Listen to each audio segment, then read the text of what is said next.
La section 1 du 5e chapitre est une discussion informelle entre des pères aidantes américaines.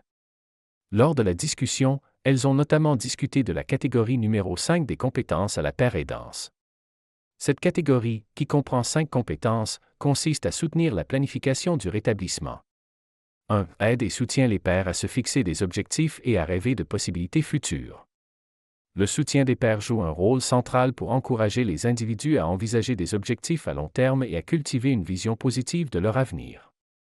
Les intervenantes décrivent comment les pères aidants rencontrent les personnes là où elles se trouvent, en les écoutant et en les accompagnant dans leur parcours personnel. Bridget, par exemple, souligne l'importance de ne pas imposer ses propres attentes, mais plutôt d'encourager les individus à définir leur propre trajectoire. Cette philosophie repose sur l'idée que chaque personne est le principal pilote de sa vie. En aidant les pères à surmonter les traumatismes, le processus de guérison leur permet non seulement d'explorer leurs aspirations futures, mais aussi de développer une meilleure compréhension de leurs propres valeurs. Une anecdote décrite par Patty illustre comment des interactions calmes et empathiques peuvent transformer des situations tendues en opportunités d'introspection et d'amélioration. 2. Propose des stratégies pour aider un père à accomplir des tâches ou des objectifs. Les pères aidants sont formés pour fournir des outils pratiques et des stratégies adaptées aux besoins individuels. Une méthode clé évoquée est de remettre la balle dans le camp de l'individu en favorisant leur autonomie. Bridget raconte son expérience en assistant des personnes dans des tâches aussi diverses que trouver un logement, naviguer dans le système judiciaire ou obtenir un soutien pour des besoins spécifiques. Elle insiste sur l'importance de guider sans prendre le contrôle, car cela permet aux individus de développer leurs compétences et leur confiance. La formation en père aidance, comme celle dispensée par des programmes tels qu'Advocacy Unlimited, vise également à doter les intervenants de connaissances cliniques et pratiques. Cependant, il est noté que ces formations évoluent pour devenir plus accessibles et mieux adaptées au contexte des interactions non cliniques.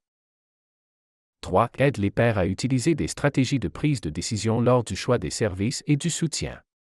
Un aspect important du rôle de père aidant est d'aider les individus à naviguer dans des systèmes complexes pour accéder aux ressources nécessaires. Bridget et Patty partagent comment elles ont guidé des personnes dans des processus décisionnels en mettant en avant des solutions qui respectent leurs choix personnels.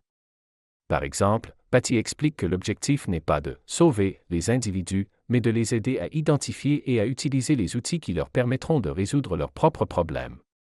L'empathie et la reconnaissance de l'expérience vécue jouent également un rôle clé dans la facilitation de ces choix. Les pères aidants utilisent leurs propres histoires comme moyen de normaliser les défis et d'inspirer confiance, ce qui aide les individus à envisager des options et des perspectives qu'ils n'auraient peut-être pas considérées autrement. 4. Aide les pères à fonctionner en tant que membres de leur équipe de soutien au traitement-rétablissement. Les pères aidants collaborent activement avec des équipes interdisciplinaires pour améliorer les résultats des individus en matière de traitement et de rétablissement. Bridget et Patty illustrent comment une approche basée sur la collaboration et le respect mutuel permet d'équilibrer leurs compétences respectives.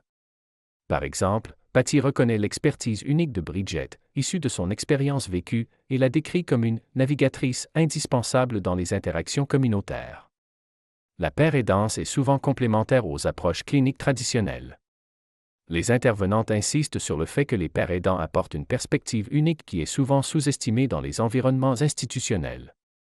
En intégrant les pères aidants dans des contextes tels que les tribunaux, les prisons et les hôpitaux, on peut élargir la portée des soins de manière significative.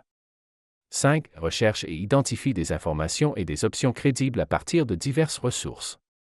Les pères aidants s'engagent à rester informés sur les ressources disponibles et à les partager avec les individus qu'ils soutiennent. Les récits de Bridget et Patty révèlent l'importance de rester connectés à la communauté pour identifier les opportunités et les services pertinents. Par exemple, en tant que directrice d'initiatives citoyennes, Patty travaille avec des organisations locales pour mettre en œuvre des programmes novateurs qui intègrent les principes de la père aidance. En outre, les pères aidants s'efforcent d'amplifier la voix des personnes marginalisées, en mettant en lumière des besoins souvent négligés, comme la reconnaissance des traumatismes vécus par les Premières Nations. Ils plaident également pour une intégration plus systématique des pères aidants dans les programmes éducatifs et communautaires afin de réduire des problèmes tels que le harcèlement scolaire et le suicide.